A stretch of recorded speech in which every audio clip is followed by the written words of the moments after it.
Assalamualaikum warahmatullahi wabarakatuh. Kita berjumpa lagi pada kuliah pemasaran. Ini merupakan kuliah yang terakhir dari saya yang akan mengulas mengenai materi Integrated Marketing Communication.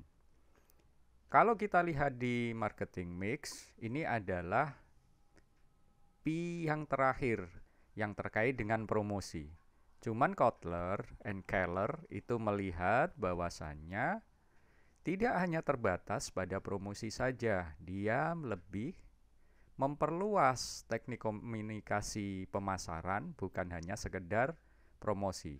Ada teknik-teknik lain yang akan dibahas pada materi berikut ini. Seperti biasa, di awal kita akan bahas dulu mengenai definisi dari marketing communication.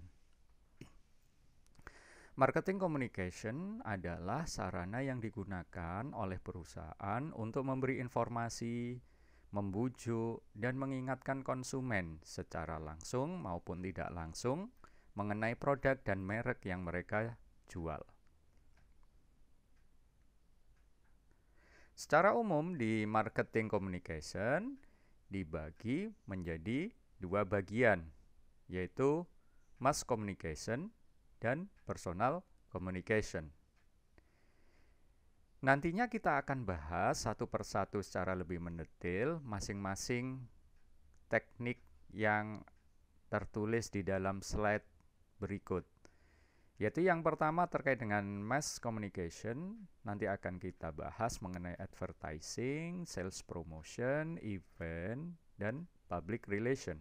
Kemudian di personal communication ada teknik direct marketing, interactive marketing, word of mouth marketing, dan yang terakhir adalah personal selling. Pada intinya di marketing communication mix ini memiliki tujuan yaitu untuk meningkatkan pertama awareness dari konsumen terhadap produk, meningkatkan knowledge, ataupun meningkatkan kesukaan, liking, ataupun preferensi, ataupun juga meningkatkan conviction, yaitu kepercayaan atau keyakinan terhadap produk. Dan yang terakhir tujuannya adalah untuk tentunya terjadinya pembelian. Dari kedelapan teknik ini semuanya adalah memiliki tujuan yang hampir sama. Oke, sebelum kita bahas satu persatu kedelapan teknik tersebut, kita akan bahas dulu mengenai tahapan dalam mengembangkan komunikasi yang efektif. Ada beberapa tahap. Yang pertama adalah identifikasi target audience, kemudian determine communication objective, kemudian mendesain communication, memilih channel, menyusun budget atau anggaran, kemudian menentukan media mix, dan yang terakhir tentunya adalah mengukur hasil. Oke. Kita bahas satu persatu. Yang pertama adalah mengidentifikasi target audience. Kita perlu mengetahui target audience kita adalah merupakan new user atau current user. Berikutnya kita perlu mengetahui adalah target pasar kita atau target konsumen kita adalah yang loyal terhadap brand kita gitu ya, brand perusahaan kita, atau loyal terhadap brand kompetitor, atau yang terbiasa berpindah dari merek satu ke merek yang lain. Ya. Berikutnya kita juga perlu mengetahui kalau dia merupakan pemakai dari suatu merek, apakah dia merupakan pemakai yang sering ataupun yang tidak sering atau hanya kadang-kadang. Yang terakhir kita perlu mengetahui terkait dengan tingkat brand knowledge atau pengetahuan si konsumen terhadap brand tersebut.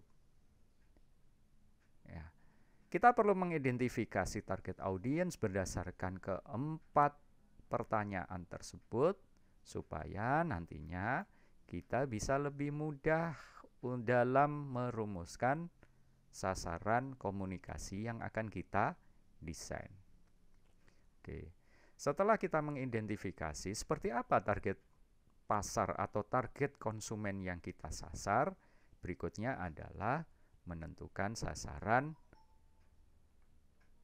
dari metode komunikasi yang akan kita kembangkan. Tujuan dalam komunikasi ini dibagi menjadi 4. Yang pertama adalah kategori need,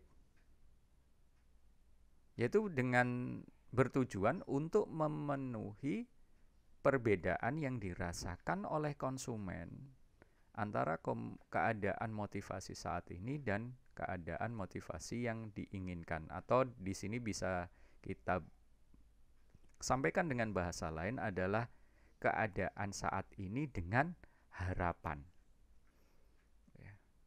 Lah, kalau selama ini produk yang ada ataupun produk yang ada itu belum bisa menjawab harapan konsumen, maka tujuan komunikasi kita merupakan kategori need, karena kita ingin memasarkan produk baru yang bisa menjawab atau memenuhi harapan mereka.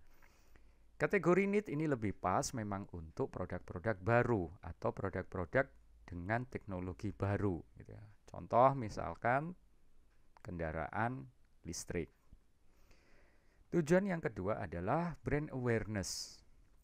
Brand awareness di sini untuk mengenali atau untuk mengingat kembali suatu merek. Nah, kemudian di brand awareness di sini nanti dibagi menjadi 2 subtujuan lagi, yaitu brand recall dan brand recognition. Nah, brand recall ini biasanya tujuannya sama, untuk mengenalkan atau mengingatkan suatu merek yang sudah ada, tetapi lebih khusus di sini adalah komunikasinya disampaikan di luar toko. Sedangkan untuk brand recognition, metode komunikasinya atau alat komunikasinya disampaikan di dalam toko. Ya, contohnya kalau brand recall di luar toko ya misalkan baliho, spanduk dan lain sebagainya. Gitu ya. Tetapi antara brand recall dan brand recognition memiliki tujuan yang sama, yaitu untuk mengingatkan dan untuk mengenalkan suatu merek. Tujuan yang ketiga adalah brand attitude. Di sini membantu konsumen untuk mengevaluasi brand perceivability, kemampuan yang dirasakan suatu merek dalam memenuhi kebutuhan yang relevan saat ini. Kita bisa bedakan menjadi 2, yaitu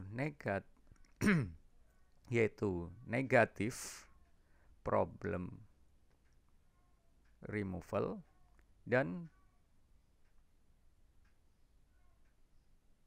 positive problem removal. Untuk negative problem removal, contohnya adalah misalkan produk-produk kesehatan, produk-produk kebersihan, gitu ya. Karena mereka menghilangkan problem yang negatif. Sedangkan untuk yang positif ini terkait dengan untuk memenuhi atau untuk memuaskan indera konsumen atau indera manusia. Contohnya adalah kalau lapar, kemudian butuh makanan. Nah, ini adalah tujuan terkait brand attitude. Tujuan yang terakhir adalah brand purchase intention, yaitu mengajak konsumen untuk membeli produk atau membeli merek tertentu. Ini adalah kalau terkait dengan identifikasi konsumen sasaran, ini adalah untuk apa? Mengajak konsumen untuk berpindah merek.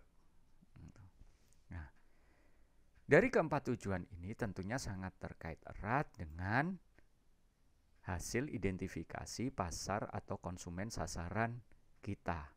Pada saat contohnya misalkan target konsumen kita adalah loyal, sangat loyal terhadap brand kompetitor, maka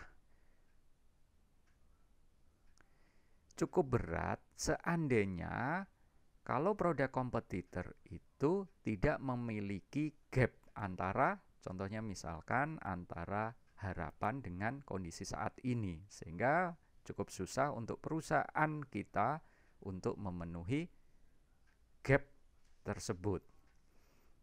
Ya.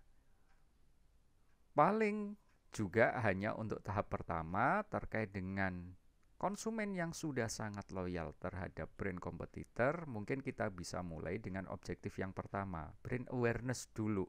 Gitu ya. Yang penting adalah untuk mengenalkan dan mengingat. Setelah kenal mengingat, terus tahap berikutnya apa, dan seterusnya. Nah, gambarannya seperti itu. Berikutnya adalah tahap yang ketiga, adalah mendesain komunikasinya sendiri. Ada 3 hal yang perlu kita perhatikan di sini. Pertama adalah terkait dengan message strategy, yaitu terkait dengan siapa yang pesan apa yang ingin disampaikan. Ini terkait dengan kinerja produk. Kita ingin menyampaikan produk kita dalam hal apa? Kelebihan atau keunggulan terkait dengan kualitas, terkait dengan mungkin harga, terkait dengan value, atau mungkin ada pertimbangan ekstrinsik gitu ya. Misalkan terkait dengan produk kita lebih konvensional atau lebih populer atau seperti apa. Nah, ini terkait dengan apa yang ingin kita sampaikan terkait dengan produk kita. Ini biasanya adalah terkait dekat atau terkait erat dengan performance dari produk yang kita tawarkan. Yang kedua adalah kreatif strategi. Bagaimana menyampaikan pesan tersebut? Ya. Di sini kita perlu pertimbangkan 2 hal juga terkait dengan informational appeal atau daya tarik informasi, yaitu dengan menguraikan manfaat produk tersebut. Oh, produk tersebut memiliki manfaat yang lebih dari pesaingnya. Lah, ini adalah informational appeal. Kemudian transformational appeal, gitu ya, atau daya tarik transformasional. Nah, ini menguraikan manfaat yang tidak terkait dengan produk secara langsung. Contohnya misalkan dengan menggunakan produk kami gitu ya, atau menggunakan produk kita, konsumen akan merasa lebih mudah gitu ya. Terkesan atau terlihat lebih mudah. Oh, terkesan lebih wah gitu. Lebih ganteng dan lain sebagainya. Ini adalah transformational appeal. Nah, itu terkait dengan kreatif strategi. Berikutnya adalah message source. Berarti di sini siapa yang sebaiknya menyampaikan pesan tersebut? Pesan yang disampaikan oleh seseorang yang populer itu biasanya lebih diperhatikan dan lebih diingat oleh konsumen. Ya, contohnya siapa? Yang biasa adalah kenapa iklan-iklan itu banyak memakai selebriti, itu karena hal tersebut. Dalam mendesain komunikasi cukup penting terkait dengan hal apa? Message resource. Siapa yang menyampaikan pesan tersebut? Nah, selain itu, selain selebriti, kita bisa juga menggunakan apa? Pakar atau ahli. Gitu ya, ataupun orang yang dipercaya dan disukai saat ini gitu ya. Yang dipercaya, disukai, yang populer lah, itu bisa kita gunakan sebagai orang yang menyampaikan pesan itu.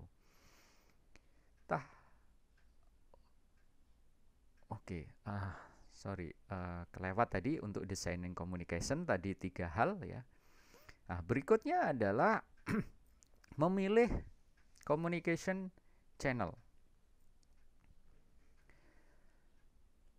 Communication channel di sini sebenarnya kita bisa secara umum bagi menjadi 3, yaitu spesifik untuk personal channel, kemudian untuk mass channel dan integrasi dari keduanya. Untuk personal channel kita biasanya bisa menggunakan apa?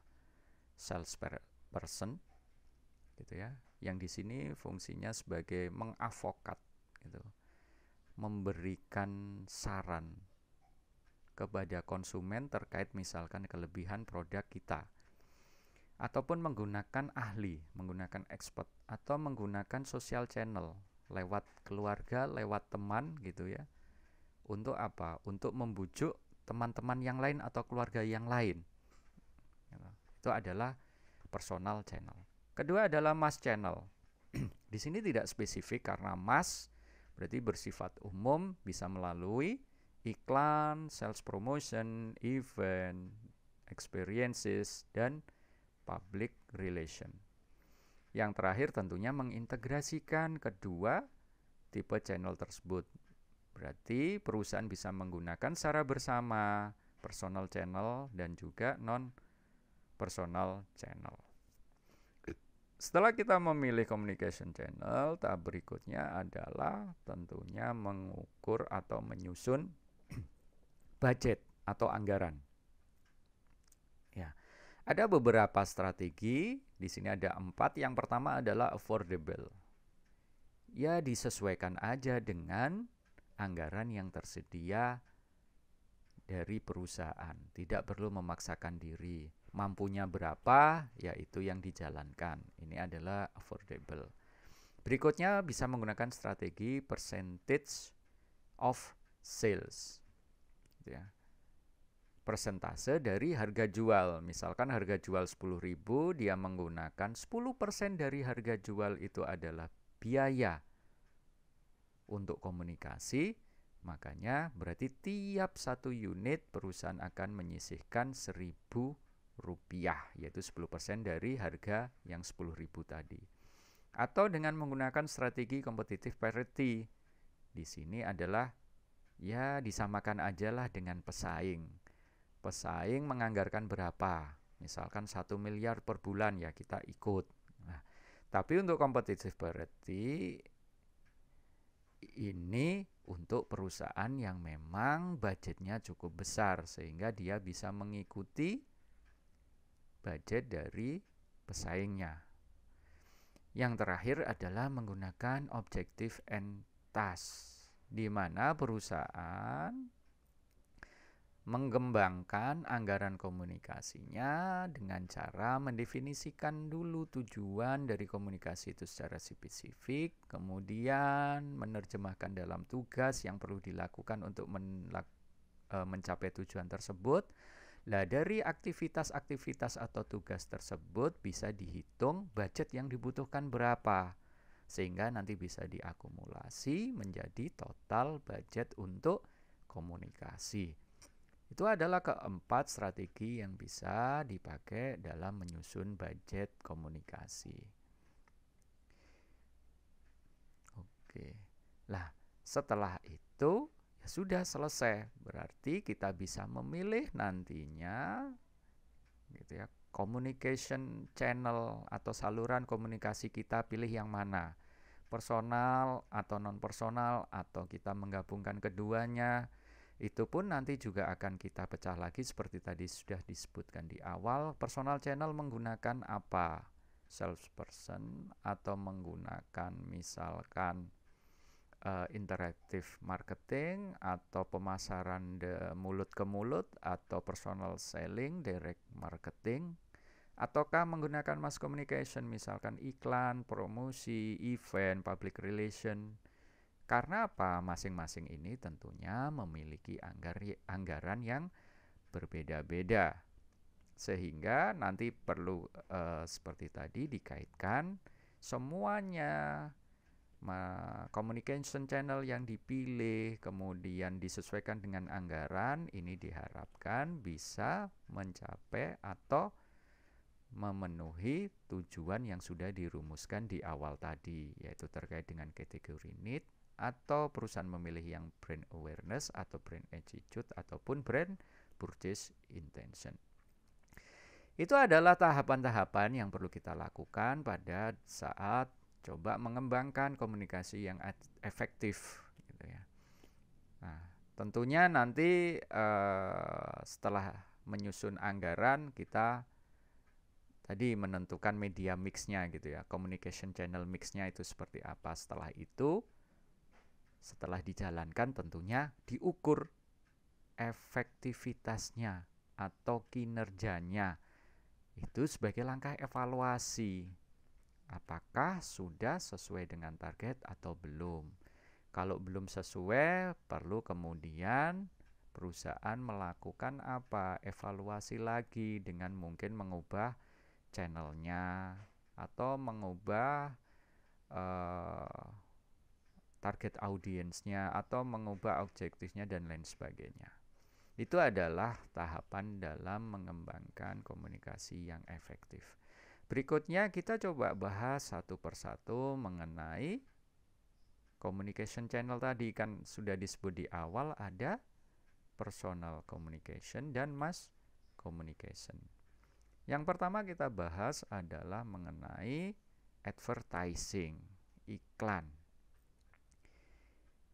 Apakah iklan tersebut? Iklan adalah segala bentuk presentasi dan promosi berbayar bersifat non-personal oleh sponsor terhadap penyampaian suatu ide, barang, atau layanan. Biasanya mereka menggunakan media televisi, media cetak, media radio, ataupun internet. Itu adalah iklan. Di iklan kita perlu mengenal yang namanya 5 M's of advertising. Ini adalah model iklan. Yang pertama, iklan harusnya punya misi gitu ya. Di dalam misi ini ada sales goals dan ada advertising objective. Setelah kita definisikan misinya, tentu kemudian kita hitung budgetnya gitu ya. Di sini faktor-faktor yang perlu kita pertimbangkan adalah tahapan dalam product life cycle. Nah, produk kita ini masuk life cycle apa? Apakah masih introduction atau sudah masuk growth atau sudah malah mencapai mature atau malah sudah decline? Nah, karena apa? Tiap-tiap tahap dalam life cycle tersebut nantinya akan memerlukan budget yang berbeda-beda. Berikutnya juga kita perlu ketahui apa? Market share saat ini yang dimiliki perusahaan dan juga market share kompetitornya bagaimana. Terus kemudian basis konsumen kita, basis konsumen yang ingin kita sasar seperti apa. Gitu ya. Apakah semua gitu ya, misalkan semua segmen atau segmen tertentu gitu ya. Segmen seperti kita ketahui, Anda sudah belajar segmentasi kan ada 4 gitu ya. Bisa nanti consumer base ini berdasarkan apa? Geografis, demografis, dan lain sebagainya. Gitu ya. Terus kemudian faktor yang berikutnya kita perlu juga ketahui masalah competition-nya saat ini bagaimana. Gitu ya. Pemainnya berapa? Kalau semakin banyak pemain, itu juga semakin kompetisinya tinggi. Dalam model persaingan, kalau semakin banyak pemain dan market share-nya imbang, itu adalah kompetisi sempurna. Cuman di dunia ini tidak ada kompetisi sempurna seperti itu. Biasanya pemain banyak pun selalu ada yang namanya market leader gitu ya, yang mempunyai market share yang paling tinggi. Kemudian berikutnya hanya follower dan bahkan kemudian ada yang masih pemula gitu. Kemudian advertising frekuensi ini perlu dipertimbangkan.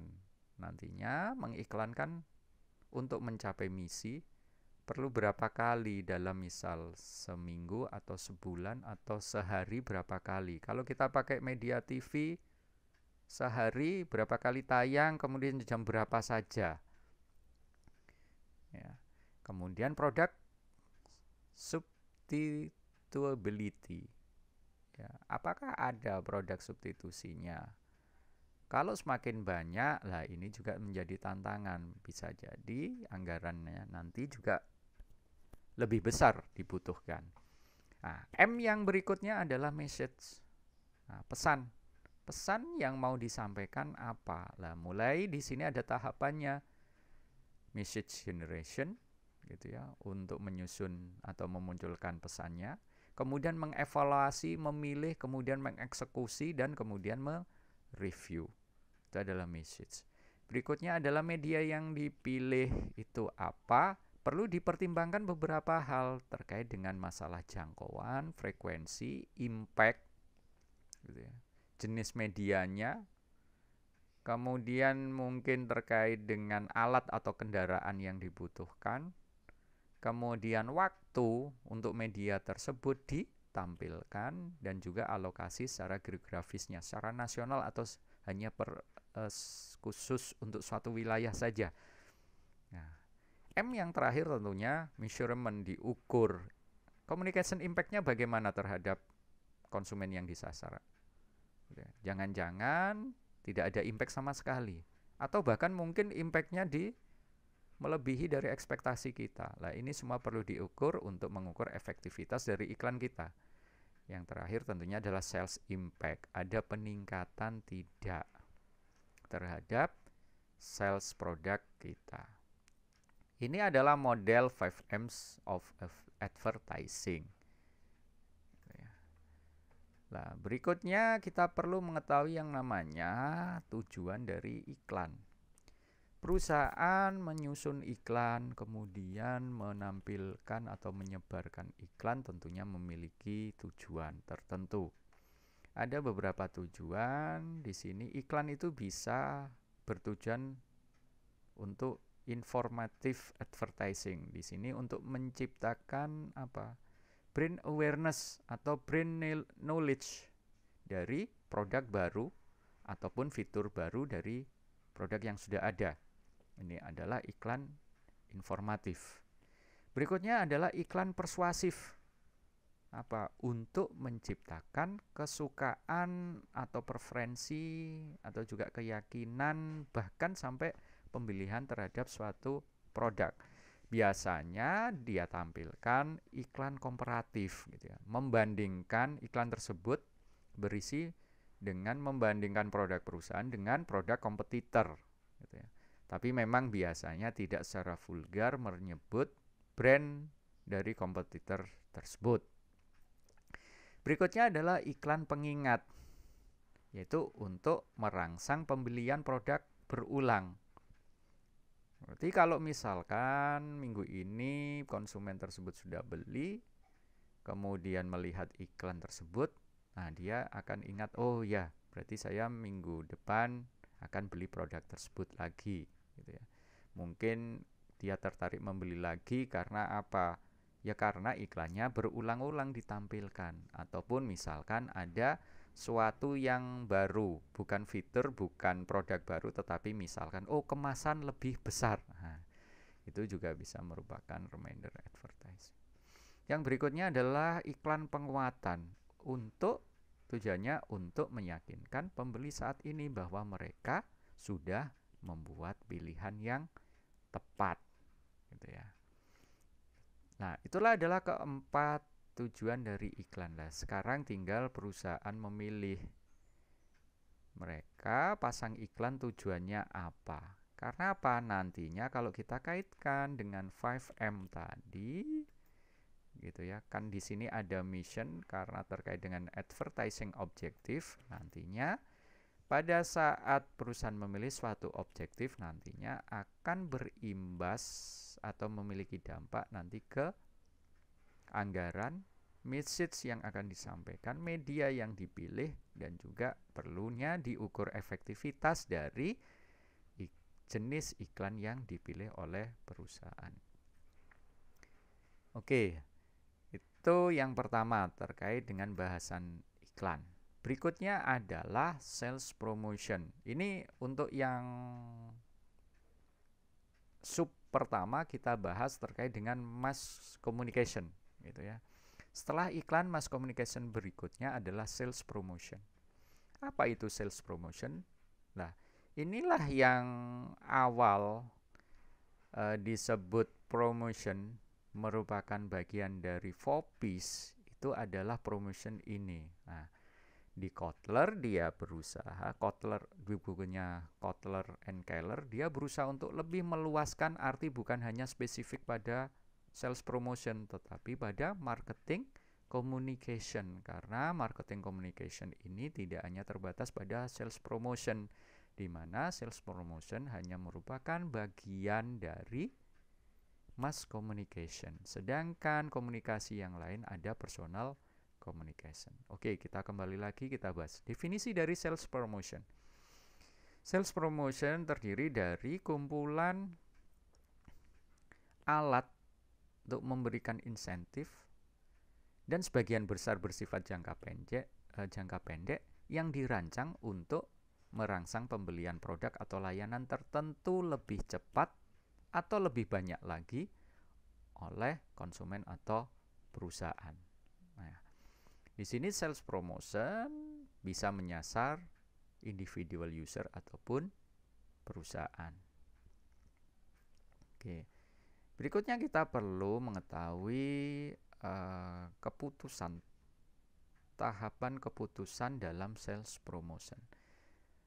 Yang pertama adalah kita perlu mengetahui atau merumuskan yang namanya sasaran dari sales promotion. Berikutnya memilih tools sales promotion, kemudian mengembangkan program dan mengimplementasikan dan mengevaluasi.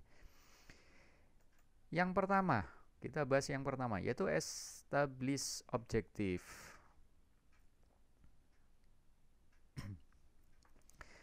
Nah, objektif di sini atau tujuan itu tergantung di sini untuk siapa. Kalau tujuannya kita menyasar ke konsumen, berarti tujuan dari sales promotion ini adalah untuk mendorong pembelian, untuk mendorong konsumen mau menguji produk kita, gitu ya, untuk menguji produk kita. Tapi ini bukan pengguna yang biasa, tapi maksudnya adalah calon pengguna, gitu ya. Sehingga mereka tertarik untuk beralih ke produk kita dari pesaing, gitu ya. Berarti ini adalah untuk men-switch, gitu ya, mengalihkan konsumen dari pesaing menjadi konsumen kita. Kalau tujuannya menyasar pengecer, di sini adalah untuk mendorong pembelian off season, gitu ya. Pembelian off season maksudnya apa? Ya pada saat penjualan itu sedang sepi, retailer didorong untuk membeli produk perusahaan, karena biasanya pada saat off season di sini kan off season penjualan rendah, tetapi perusahaan kan biasanya produksinya dijaga supaya apa? Stabil kan, konstan, tetap jumlahnya. Lah, biasanya perusahaan mendorong pembelian di off season tersebut. Maksudnya apa? Untuk memindahkan persediaan produk tersebut dari tangan perusahaan atau produsen ke retailer, sehingga nantinya tidak ada inventory bertumpuk di sisi produsen. Ataupun sehingga di sini pada saat mendorong pembelian pasti tadi memindahkan stok, gitu ya, dari produsen ke retailer, gitu. Nah, tujuan berikutnya adalah untuk mengimbangi promosi, gitu ya. Nah, siapa tahu apa retailer ini promosinya kenceng lah. Untuk mengimbangi tersebut tentunya perusahaan harus menyediakan stok yang cukup bagi retailer.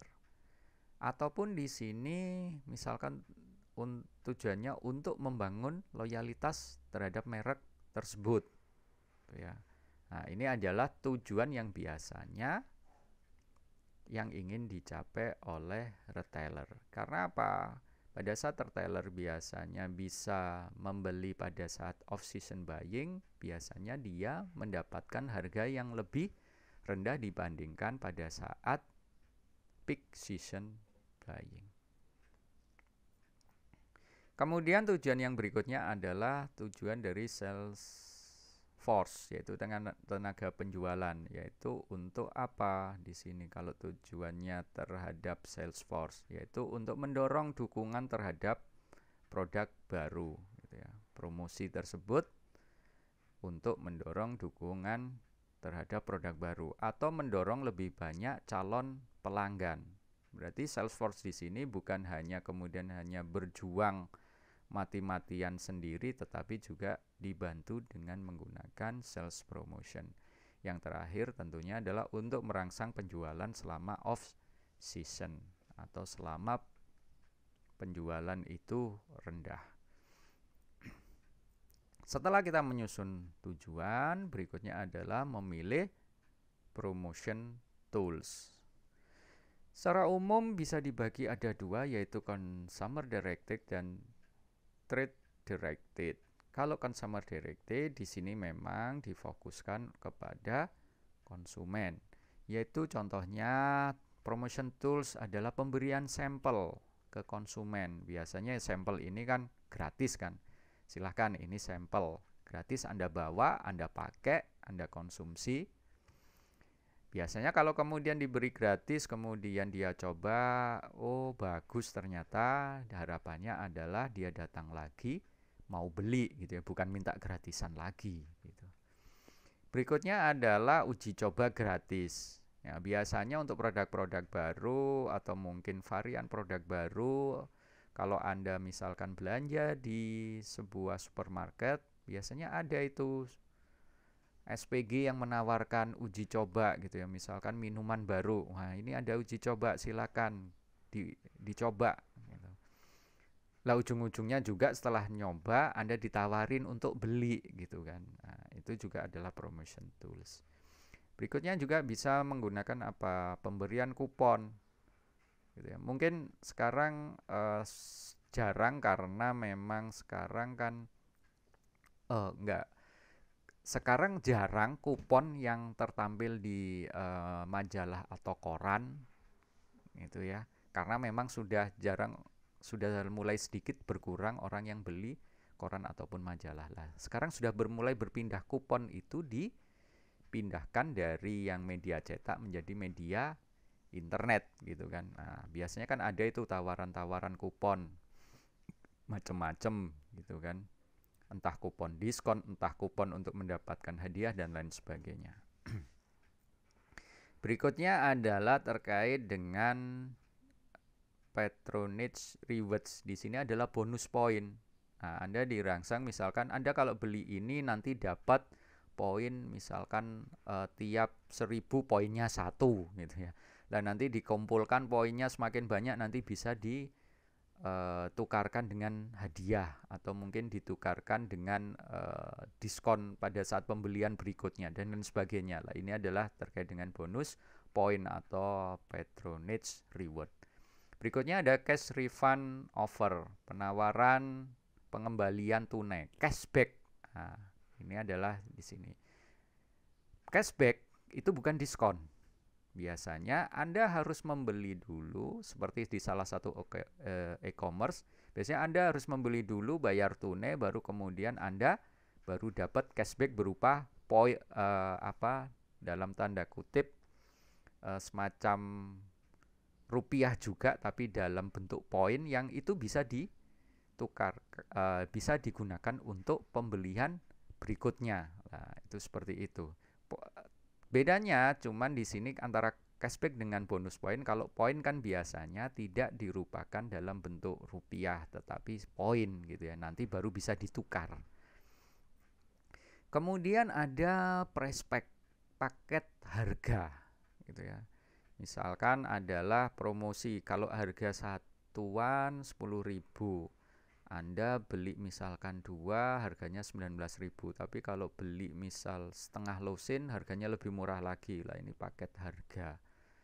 Kemudian ada yang namanya premium, nah, terkait dengan hadiah lah. Anda beli suatu produk nanti ada dapat hadiah gitu ya, hadiahnya gratis, nggak beli. Itu adalah premium. Berikutnya ada tie and promotion. Promotion ini adalah kalau misalkan 2 atau lebih merek kalau dibeli secara bersamaan memberikan cashback ataupun diskon. Nah, ini adalah tie-in promotion. Kemudian ada prices. Nah, ini diberikan melalui suatu kontes atau perlombaan. Nah, itu juga salah satu promotion tools. Yang terakhir adalah ya, tetapi tidak tercantum di situ, adalah warranty. Bisa jadi promotion tool itu adalah berupa bukan warranty yang biasa, tetapi misalkan kalau biasanya warranty hanya diberikan 1 tahun, pada saat periode penjualan ini warranty-nya ada ekstra, misalkan 2 tahun. Nah, itu juga merupakan promotion tools. Yang berikutnya adalah yang terkait dengan trade directed. Lah, ini lebih ke arah kalau diberikan ke intermediaries gitu ya. Ke intermediaries ataupun ke konsumen perusahaan. Contoh yang pertama adalah ya sama price off atau diskon.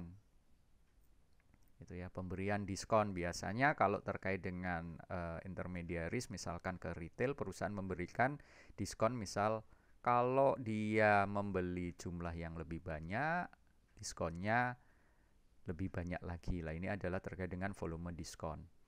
Berikutnya adalah allowances.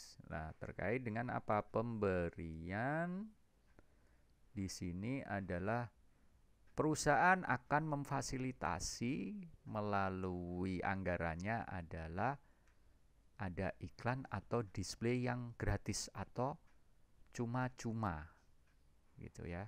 Nah, itu adalah allowances. Berikutnya adalah free goods.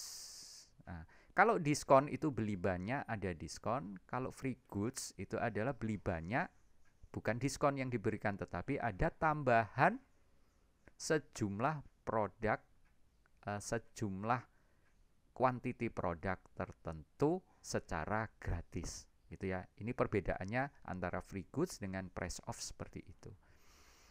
Yang berikutnya adalah sales contest prices, yaitu hadiah yang diberikan kalau misalkan perusahaan memiliki beberapa retail gitu ya, ada kontes yang meraih penjualan tertinggi nanti mendapat hadiah.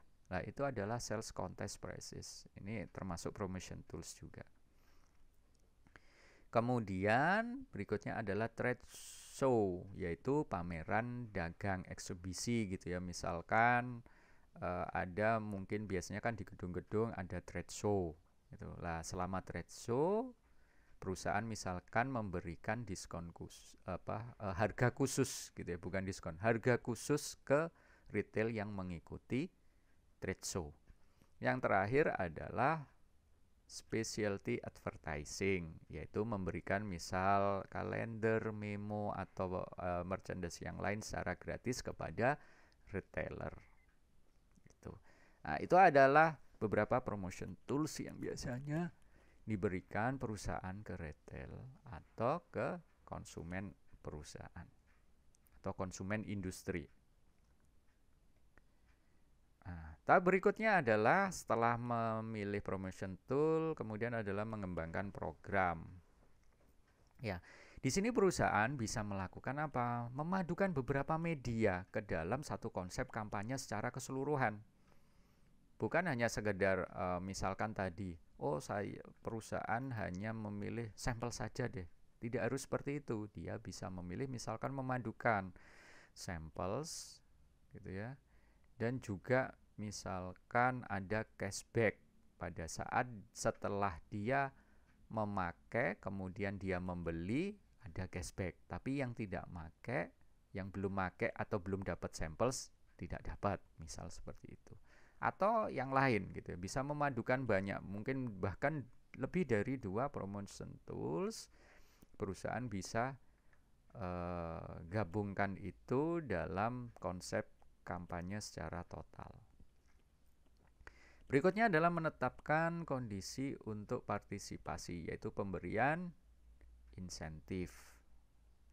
Berikutnya adalah perusahaan tentunya perlu memutuskan durasi promosi ini berapa lama. Ya, kemudian memilih alat ataupun kendaraan untuk distribusinya, gitu ya, untuk mendukung promosi kan perlu dukungan apa? Perlu dukungan ketersediaan produk, sehingga perusahaan juga perlu memilih kendaraan atau alat distribusinya. Kemudian menetapkan waktu mulai promosi kapan dan juga durasi lah. Ini terkait antara durasi dan timing gitu. Karena apa? Perusahaan juga harus mempertimbangkan seperti tadi, misalkan produk life cycle-nya sudah sampai di mana. Sehingga ini tujuannya untuk apa? Mengenalkan, kalau mengenalkan berarti di awal introduction, atau misalkan ini untuk mengejar apa? Untuk market penetration, untuk menyebar growth, apa? Mencapai growth gitu ya, pertumbuhan atau seperti apa gitu. Yang terakhir tentunya menghitung budget atau anggaran dari sales promotion tersebut. Setelah mengembangkan program, ya tentunya dijalankan. Tahap berikutnya dijalankan, kemudian dievaluasi. Manajer harus menyiapkan rencana implementasi, kemudian mengontrolnya dalam waktu yang cukup lama selama penjualan tersebut terjadi. Kemudian setelah dijalankan, diimplementasikan, ya tentunya dievaluasi dengan menggunakan data penjualan, bisa juga melakukan survei konsumen dan melakukan eksperimen penjualan. Oke. Itu bahasan terkait dengan sales promotion. Yang berikutnya adalah kita bahas event. Tujuan event adalah yang pertama untuk mengidentifikasi target pasar atau gaya hidup suatu konsumen tertentu. Yang berikutnya adalah untuk meningkatkan brand awareness. Tujuan yang ketiga adalah untuk membuat atau memperkuat persepsi konsumen mengenai citra merek dari produk utama mereka. Kemudian tentunya tujuan berikutnya untuk meningkatkan citra perusahaan. Kemudian untuk menciptakan pengalaman dan membangkitkan motivasi atau perasaan konsumen. Dan yang terakhir adalah untuk mengekspresikan komitmen perusahaan terhadap masyarakat. Dan yang terakhir adalah untuk memperbolehkan adanya peluang merchandising atau promosi. Biasanya suatu event digelar bukan hanya kemudian menggelar event misalkan ajang musik gitu ya. Kemudian ya sudah garingan seperti itu, tetapi biasanya ada booth gitu ya. Booth tersebut berisi apa? Ya jualan produk dari sponsornya yang mensponsori event tersebut gitu ya. Nah, itu adalah terkait dengan merchandising and promotional opportunity. Selain itu tentunya kalau misalkan sponsornya disebut gede-gede gitu ya, terus kemudian juga disebut misalkan di spanduk, disebut juga pada saat si MC atau pembawa acaranya menyampaikan atau ngomong ke audiens, ini juga kan bisa meningkatkan citra perusahaan gitu ya, membangun citra perusahaan, bahkan juga membangun merek dari produk. Kalau misalkan sponsor tersebut menggabungkan antara produk dan perusahaan. Tuh. Oke, itu adalah tujuan dari event. Nah, kemudian terkait dengan keputusan sponsorship,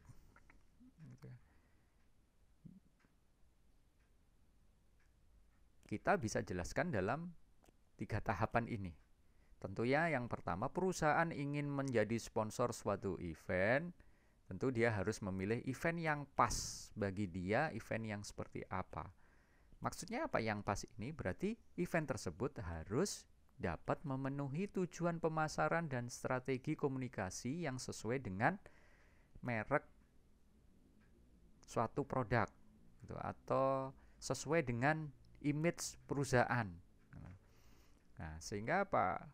Audiens yang kemungkinan nanti datang ke event tersebut harus sesuai dengan target pasar yang sudah dicanangkan oleh perusahaan terhadap produk yang akan dijadikan sponsor acara tersebut gitu ya. Sehingga di sini bukan hanya sekedar misalkan milih event gitu. Contoh misalkan gitu ya. Ini produk apa gitu ya, minuman kesehatan atau minuman energi gitu. Nah, terus eventnya terus kemudian di apa?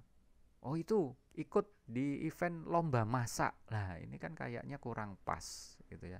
Lah, kalau minuman energi eventnya itu ada lomba lari 10K. Nah, itu mungkin lebih pas gitu ya.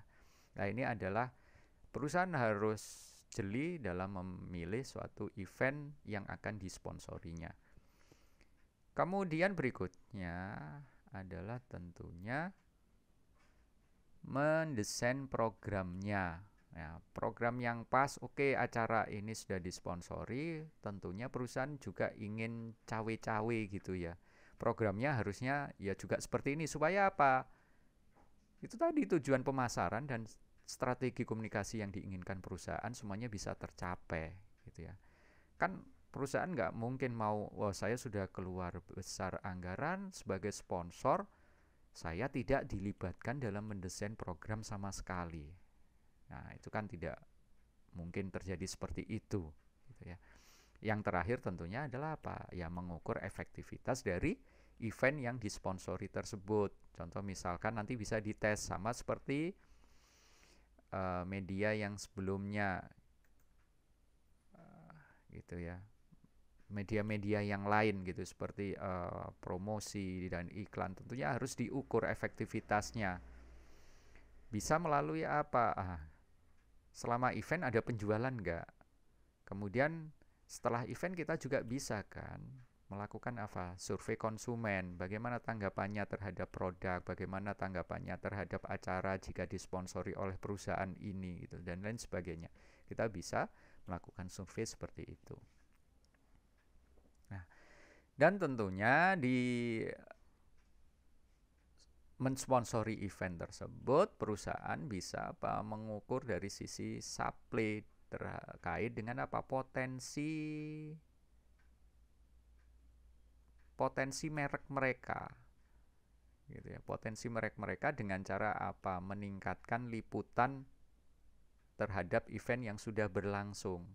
Dan kalau di sisi permintaan bisa berfokus pada apa, karena event itu nantinya akan menjaring banyak apa audiens gitu ya, menjaring banyak audiens, diharapkan apa, banyak audiens yang terpapar oleh gitu ya, terpapar oleh iklan atau terpapar oleh merek ataupun image perusahaan yang sudah didengungkan melalui event tersebut gitu. Oke, itu adalah terkait dengan event. Yang berikutnya adalah public relation. Ini masih merupakan mass communication. Fungsi dari public relation adalah yang pertama press relation, ya, hubungan dengan pers, yaitu apa? Menyajikan berita informasi tentang perusahaan dengan cara yang positif. Fungsi yang kedua adalah product publicity, upaya mempublikasikan produk yang dipunyai oleh perusahaan.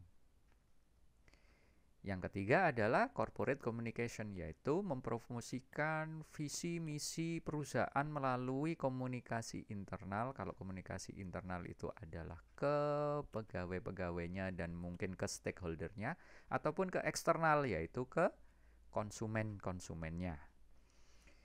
Yang keempat adalah lobbying. Nah, ini biasanya terkait dengan apa?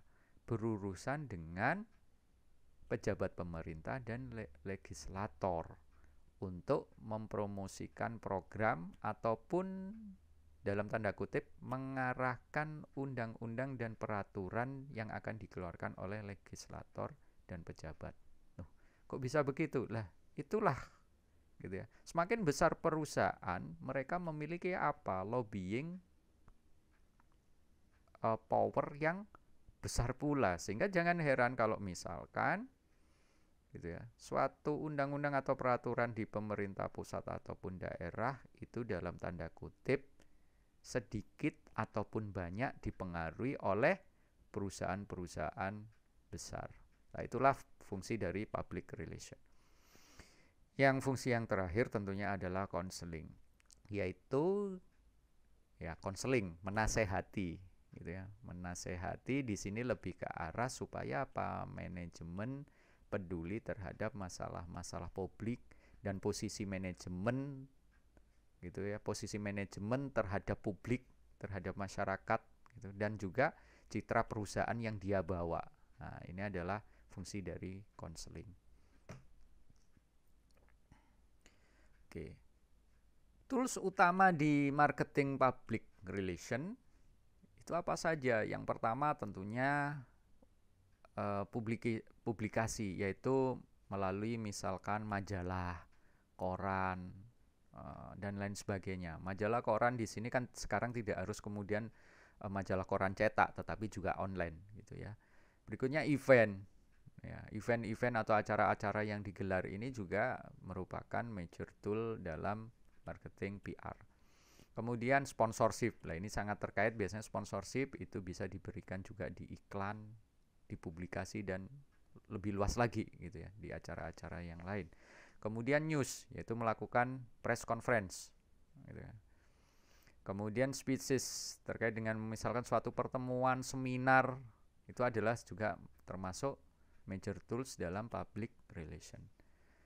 Berikutnya tentunya adalah public service activity, misalkan terkait dengan apa? CSR gitu ya, customer service relation. Kemudian berikutnya adalah terkait dengan identitas media, mungkin logo, business card gitu ya. Itu adalah juga major tool dari public relation. Pegawai atau karyawan di suatu perusahaan pasti memiliki apa? Business card gitu. Di business cardnya ada logo gitu ya. Nah, ini adalah identitas media untuk identitasnya. Oke, itu adalah keempat dari mass communication. Sekarang kita membahas yang terkait dengan personal communication. Yang pertama adalah direct marketing. Apa itu direct marketing? Direct marketing adalah penggunaan saluran konsumen secara langsung untuk menjangkau dan mengirimkan barang dan jasa kepada pelanggan tanpa menggunakan intermediaries atau perantara. Gitu ya. Nah, di direct marketing channel itu apa yang biasanya digunakan? Alat apa yang digunakan? Yaitu bisa melalui direct mail, katalog online, telemarketing, ataupun melalui newspaper, koran atau majalah, baik secara cetak ataupun online. Ini adalah direct marketing. Berikutnya adalah interactive marketing. Nah, interactive marketing ini biasanya media yang dipakai adalah secara online ataupun bisa melalui televisi, di mana karena namanya interaktif harus terjadi kemudian komunikasi imbal balik atau dua arah. Gitu ya. Di interactive marketing, perusahaan bisa kemudian apa? Menyesuaikan pesan yang ingin disampaikan. Gitu ya. Terus keunggulan dari interactive marketing adalah itu tadi pertama pesan yang bisa disesuaikan, kemudian mudah dilacak, responsiveness dari konsumen. Kemudian bisa menempatkan iklan secara kontekstual, bisa kita menempatkan iklan dalam mesin pencari. Terus kemudian kita bisa menggunakan yang namanya click fraud itu pada saat kita klik terus kemudian muncul halaman bukan kemudian menipu atau mengakali gitu ya, tetapi di sini muncul halaman misalkan bukan penjualan langsung tetapi misal pre-order gitu ya, dan lain sebagainya. Yang terakhir tentunya kita bisa mendorong konsumen untuk mengembangkan perhatian yang lebih selektif gitu terhadap interactive marketing. Itu adalah interactive marketing manfaatnya. Nah, contohnya di sini adalah online promotional opportunities. Bisa melalui website, bisa melalui search advertising atau display advertising yang pada saat misalkan kita klik di bawah itu muncul gitu ya banner iklan, ataupun melalui mobile marketing, mungkin ada penawaran melalui SMS, WA gitu ya dari perusahaan-perusahaan. Nah, ini semua adalah yang namanya interactive marketing, di mana nantinya pada saat kita klik atau kita juga langsung bisa dengan cepat merespon kan terhadap iklan tersebut kalau kita tertarik. Berikutnya adalah word of mouth marketing, yaitu pemasaran mulut ke mulut gitu ya, dari mulut ke mulut. Lah, karena sekarang sudah teknologi semakin maju, internet juga aksesnya sudah semakin lancar, dari mulut ke mulut itu tidak selalu kemudian secara offline gitu ya, secara langsung tuh tatap muka. Itu pun masih bisa kita lakukan, tetapi dengan kemajuan teknologi kita bisa lakukan melalui sosial media gitu. Melalui online community and forum, blog, social network misalkan Instagram gitu ya, Facebook dan yang lain sebagainya, WhatsApp gitu ya. Itu adalah word of mouth marketing. Ataupun kemudian viral marketing, di mana mendorong konsumen untuk menyebarkan produk dan layanan yang dikembangkan suatu perusahaan melalui audio, video, teks kepada orang lain secara sukarela, secara online gitu ya. Viral marketing ini merupakan fenomena yang baru dalam satu dekade terakhir, di mana orang dengan sukarela mau menyebarkan video gitu ya, audio ataupun apapun terkait dengan produk yang menurut mereka menarik, menurut mereka bagus gitu ya. Sehingga di sini perusahaan tidak perlu mengeluarkan biaya tambahan. Karena apa? Bisa tersebar secara gratis, secara viral. Kemudian pendekatan yang lain di personal communication itu adalah Salesforce. Nah, ini adalah merupakan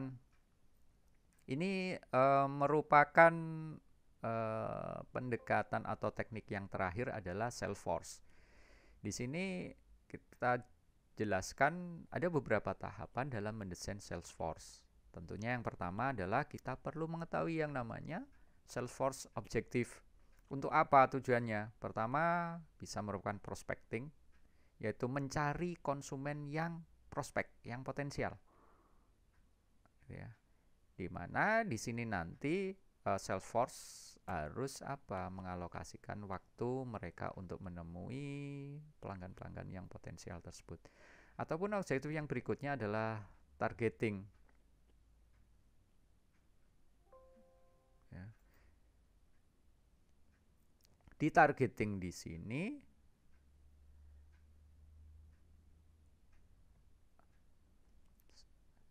memutuskan bagaimana mengalokasikan tadi ada kesalahan, yang prospecting adalah memang mencari konsumen-konsumen yang potensial gitu ya. Berikutnya adalah targeting, yaitu memutuskan bagaimana mengalokasikan waktu untuk kemudian memprospek gitu ya, menghubungi konsumen-konsumen yang potensial tersebut gitu ya, dengan mengalokasikan waktu untuk langsung ketemu ataupun mungkin lewat telepon ataupun lewat apapun juga. Ini adalah targeting. Berikutnya adalah objektif berikutnya communicating, yaitu menyampaikan informasi mengenai produk dan layanan perusahaan. Tujuan berikutnya adalah selling, ya tentunya di sini coba mendekati, menyajikan gitu ya, diskusi ataupun juga misalkan menjawab keberatan. Nah, kalau bisa ditutup dengan closing. Closing itu adalah ya terjadinya transaksi penjualan. Kemudian tujuan berikutnya servicing. Servicing adalah menyediakan berbagai layanan kepada pelanggan. Tujuan berikutnya information gathering, yaitu melakukan riset pasar. Yang terakhir adalah allocating, yaitu memutuskan pelanggan mana yang akan mendapat produk. Gitu ya. Pelanggan mana yang akan mendapatkan produk yang langka selama produk tersebut misalkan stoknya sedikit. Nah, maksudnya apa? Lah ini Salesforce harus bisa memilah-milah mana konsumen yang dalam tanda kutip premium, mana yang tidak gitu, yang utama mana, yang tidak mana, sehingga pada saat misalkan terjadi kekurangan stok, dia akan lebih mengutamakan konsumen yang utama Itu adalah beberapa tujuan dari Salesforce. Setelah mengetahui tujuannya untuk apa, tentunya langkah berikutnya adalah kita harus merumuskan yang namanya Salesforce Strategy. Salesforce Strategy ini ada beberapa strategi. Yang pertama adalah bagaimana menganalisis data penjualan, kemudian mengukur potensi market, kemudian mengumpulkan data dari proses intelijen pasar, kemudian yang terakhir adalah mengembangkan strategi dan rencana pemasaran. Ini tentunya terkait dengan objektif yang sebelumnya. Kalau misalkan objektifnya apa, prospecting, targeting, communicating, selling atau apapun juga dari sasaran gitu ya. Sasaran atau objektif yang pertama, langkah pertama tadi, kemudian Salesforce harus kemudian perusahaan harus menyusun strategi bagi Salesforce-nya nantinya gitu ya. Nah, itu dengan apa? Biasanya terkait dengan beberapa strategi ini secara umum gitu ya. Mulai menganalisis, mengukur, mengumpulkan data dari aktivitas market intelligence, dan yang terakhir adalah mengembangkan strategi dan rencana pemasaran. Berikutnya adalah coba menyusun struktur Salesforce-nya. Gitu ya. Nah, kalau struktur di sini bisa berisi yang pertama adalah tenaga penjualan untuk pasar yang strategis. Nah, ini bisa kemudian berisi siapa saja, dari teknisi gitu ya, dari engineering yang berkualitas, qualified, bagus, kemudian dari personal layanan yang ditugaskan untuk konsumen utama. Ataupun struktur yang berikutnya adalah geographic sales force, yaitu tenaga penjualan berdasarkan wilayahnya gitu. Di sini contohnya misalkan bisa menghubungi banyak konsumen dari beberapa wilayah yang berbeda, berbagai wilayah gitu. Ataupun tenaga penjualan distributor. Di sini Salesforce struktur Salesforce yang dibutuhkan adalah untuk mengcoaching atau melatih distributor supaya distributor nanti bisa membantu perusahaan dalam menjual ataupun mendistribusikan produknya. Yang berikutnya adalah struktur tenaga inside Salesforce gitu ya. Dengan cara melakukan telemarketing ataupun menerima pesanan melalui telepon ataupun fax. Nah, ini adalah beberapa struktur dari Salesforce. Langkah yang berikutnya adalah menentukan ukuran Salesforce itu sendiri gitu. Jangan sampai kemudian terlalu besar sehingga boros biaya. Tentunya di sini yang perlu diperhatikan adalah kalau perusahaan ingin meningkatkan jumlah Salesforce, harus diiringi juga dengan target meningkatkan penjualan, dan tentunya memang akan berimbas pada peningkatan biaya pula. Ataupun untuk mengukur Salesforce, ini perusahaan bisa menggunakan pendekatan beban kerja untuk menetapkan ukuran tenaga penjualan gitu ya. Beban kerja ini bisa diukur melalui misalkan konsumen potensial atau konsumen prospek gitu ya, untuk 1 bulan berapa orang. Nah, itu bisa kemudian misalkan dibutuhkan berapa jam. Nah, nanti kemudian bisa dibagi. Nah, kemudian itu dilakukan dalam berapa hari dalam sebulan, nanti kemudian bisa muncul ataupun bisa kita hitung tenaga pemasaran yang dibutuhkan berapa orang. Yang terakhir tentunya menghitung kompensasi untuk Salesforce. Ada skema yang namanya fixed amount berupa gaji ya, yang stabil, tetap gitu ya, namanya fix, ataupun variable amount. Nah, ini berdasarkan penjualan. Semakin banyak penjualan ya semakin besar jumlah yang diperoleh gitu. Nah, ini biasanya berupa tambahan ada komisi, bonus, dan bagi hasil dan lain sebagainya untuk merangsang mereka supaya lebih giat dalam menjual produk. Ataupun ada juga kompensasi yang lain adalah tunjangan. Nah, memungkinkan di sini tenaga penjualan untuk memenuhi biaya misalkan mereka mendapatkan tiket atau voucher untuk perjalanan ataupun liburan gratis gitu. Kemudian yang terakhir adalah manfaat lainnya gitu ya. Misalkan untuk expense allowances di sini contohnya misalkan tenaga sales itu kan perlu melakukan mungkin perjalanan dalam menemui konsumennya gitu ya, sehingga di sini ya biaya perjalanan bisa gratis ditanggung perusahaan. Ataupun benefit di sini lebih ke arah ya ada misalkan asuransi kesehatan, asuransi kecelakaan terkait dengan asuransi jiwa, asuransi pensiun, ataupun juga mendapatkan benefit yang lain kalau misalkan mencapai suatu target penjualan tertentu dapat liburan berbayar secara gratis gitu ya. Oke, itu saja yang bisa saya sampaikan terkait dengan materi yang terakhir, yaitu marketing communication. Tidak hanya sebatas promosi, tetapi di sini kita bahas lebih luas lagi yang dibagi menjadi dua, yaitu mass communication dan personal communication. Oke, saya harap video ini mudah Anda pahami. Jika selama kuliah ini ada kekurangan dalam saya menyampaikan materi, saya mohon maaf yang sebesar-besarnya. Terima kasih. Wassalamualaikum warahmatullahi wabarakatuh.